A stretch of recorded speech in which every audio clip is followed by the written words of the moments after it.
we've said you've either got to be good and consistent the whole game, you've got to be great for stretches, or you got to be clutch to do it. And I thought we were clutch because we were absolutely out of time. We kept saying it at the end of the first quarter, at halftime, but obviously it didn't sink in. I said, we are literally out of possessions. We are going to run out of possessions if we don't start now. So maybe we're going to be a clutch team. I don't know. I'd prefer not to be. I'd prefer to be a good, consistent team that's solid for 40 minutes. But right now we don't have that in us. So I'm glad we are clutch. I'm glad we did lock in when we needed to. I did learn that, obviously the things that we're doing in the strength and conditioning area and the nutrition area and the recovery area and this athletic training area, all those things paid off because I thought we were the fresher team in the second half and obviously into the overtime.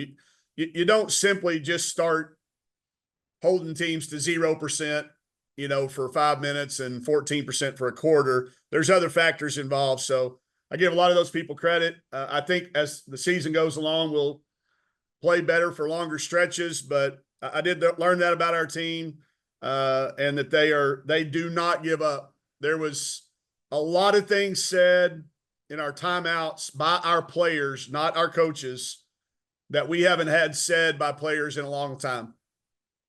And that's really something that coaches hope for, but don't always get, but we got that. So I know we have it. I did tell the team, on the way home that the way things unfolded, unfortunately for them, what they have proven is they're capable of doing lots of things. It's on film now. You can do this. You can guard this way. You can execute offensively this way. You can rebound. You can make free throws so it's now a matter of doing it more consistently. Curious to kind of dive in there for a second in the player huddles. Who is the players that were kind of leading that charge and saying, here's what we need to do. We got this. We can handle this. It was literally everybody. It was literally everybody. I will tell you, and again, just calling one example, like we had in practice told them that we felt like it was going to be a low possession game and we probably needed to come up with 30 stops at some point in time during the game. So in practice, we said, let's work twice as hard as we play. So let's get 60 stops before we finish practice. And we did it. Well, coming out of that timeout, it wasn't that timeout, but it was one later in the game when Kiki said, and we were starting to get tired. She said, this is why we did 60 stops, so we can be ready. So there was carryover, but they all did something. Every single player on our team, whether they played, 43 minutes or none, they were all in there. And that, like I said, that's something we've not had and something that coaches hope to have. This team seems to have it so far. Yeah, I'll turn over to Ethan. I'll come back with some questions. Thanks, Coach. Okay. Yeah, Mike, speaking of Kiki, she went down very late in the game. Is she okay? Yeah. It was just a cramp. Okay. Yeah, just a cramp. And it was a bad one though. And it was, she said she's never really had them in that part of her leg before. They can be scary. So, but yeah, she was fine. And we were off yesterday, got, a lot of that has to do with, what you do, the hours and before the game. So we made sure she had some hydration. I don't think she'll have any lingering effects. Wanted to ask about UT-Arlington, their coach, Sharika Wright. She was outstanding player at Purdue and under Christy Curry, who we're familiar with, the Alabama coach, and was on her staffs. Do you see kind of that fingerprint of Christy and how, and their stuff, or does she have her own style that she's kind of taken? I would tell you that she's obviously got, some of that in there, but I think she's got a little bit of everything, going back to her high school days. We actually hosted her on a recruiting visit when I was here with Coach Blair. So we unsuccessfully got her to come here as a player, but we got her to come here and play a game. So I've kind of been attached, and that was back in the days when I was, driving people around and doing some things on visits that I don't do these days. So I've known her for a long time. But they do, I think all teams kind of adapt a coach's personality, and she's tenacious. She's confident. She's going to try things, but I think she's really going, as she's evolved as a head coach, you can see that she has learned to do what her team needs to be done, not just have a style. She's adaptive. I mean, we're going to have to work today, and we have a one-day turnaround. we're going to have to work on a half court trap, a full court trap. We're going to have to work on man. We're going to have to work on zone. We're going to have to work on a hybrid defense. She has really put a team together that plays. They're just multifaceted. So they steal your practice time. I had to cut out shooting free throws. I had to cut out some things that we normally do just because of the sake of time.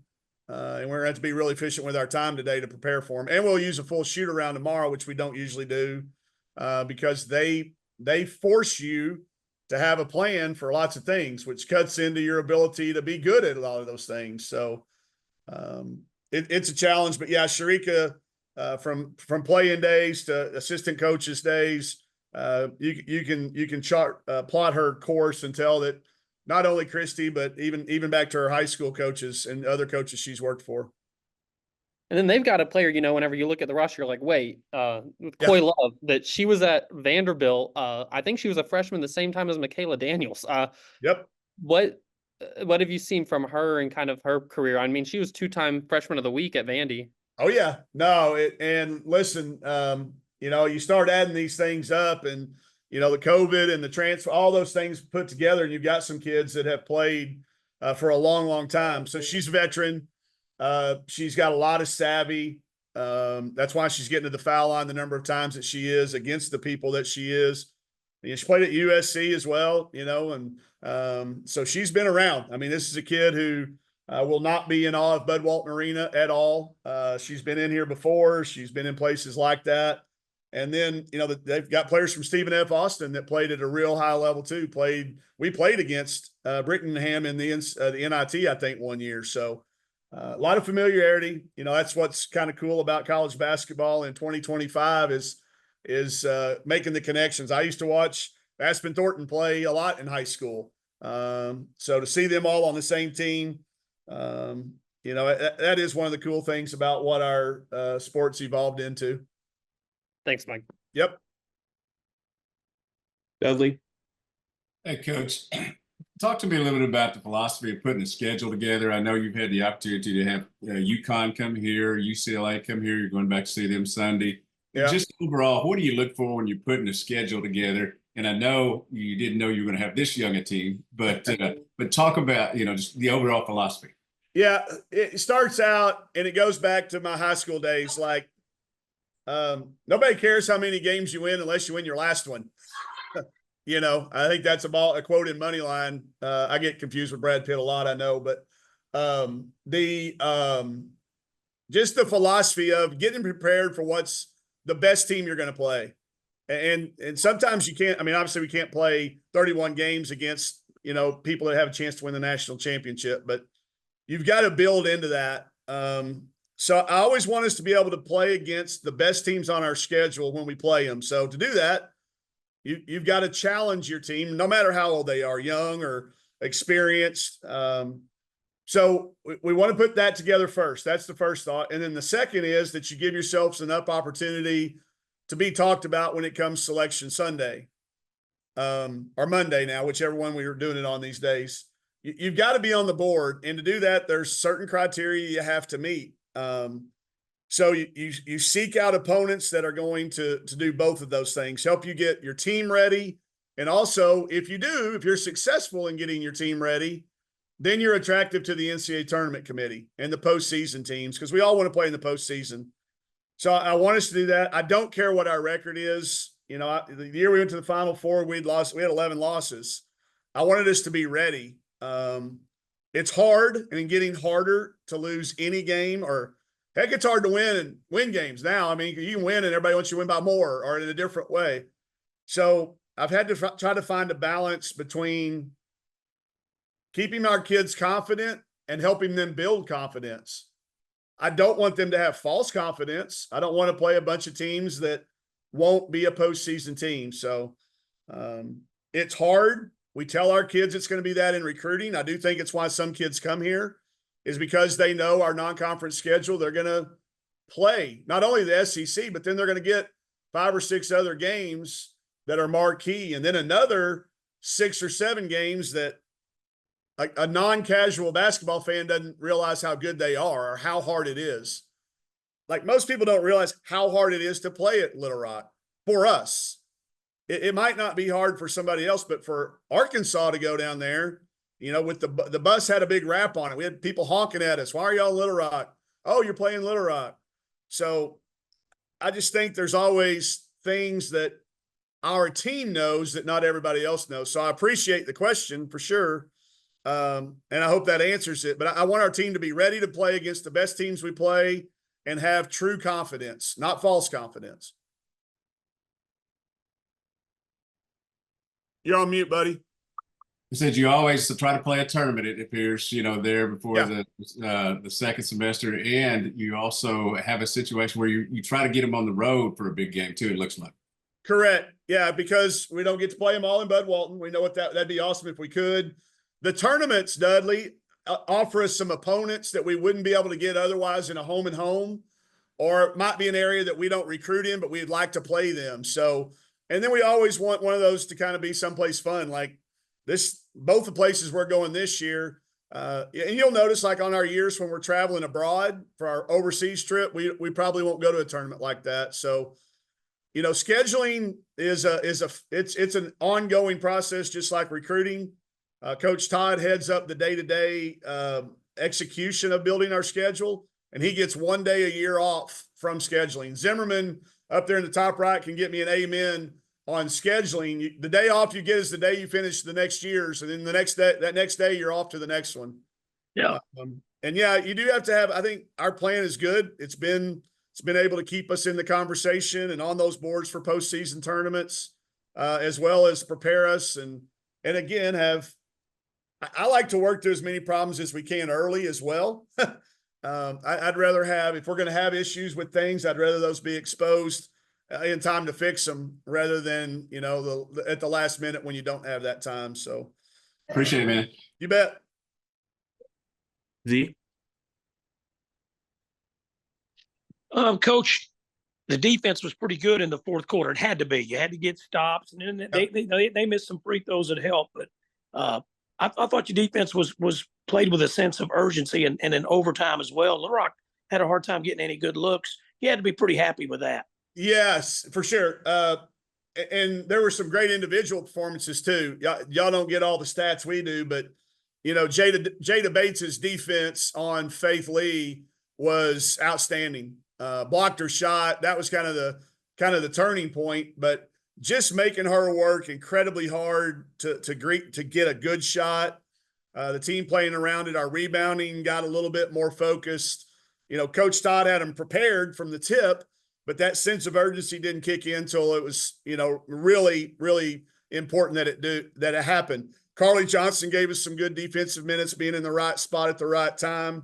Then I think that picked up our offensive execution as well. Those 2 feet off of each other. But defense in the fourth quarter and overtime, you know, were stellar. To hold a team that's so difficult to guard like that. I think they were 14% in the fourth quarter, and obviously 0% in the overtime.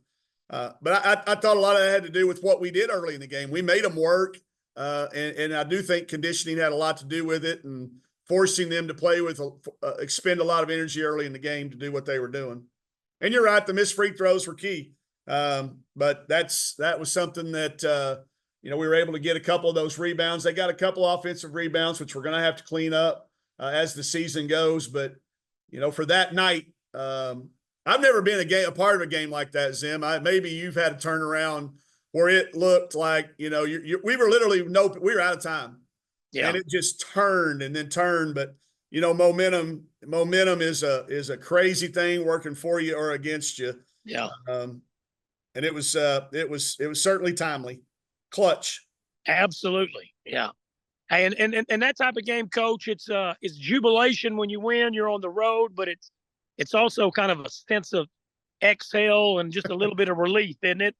It has been, Zim. In the past, I said this in our post game to Phil. Like for the last few years, all wins have felt more like reliefs, but that one really was celebration. Like, I said it to our kids in the locker room. I said, we have got to get back to where winning feels good, no matter the circumstance. If you can't enjoy a win, I told the kids, let's get on the bus, let's get home and go celebrate.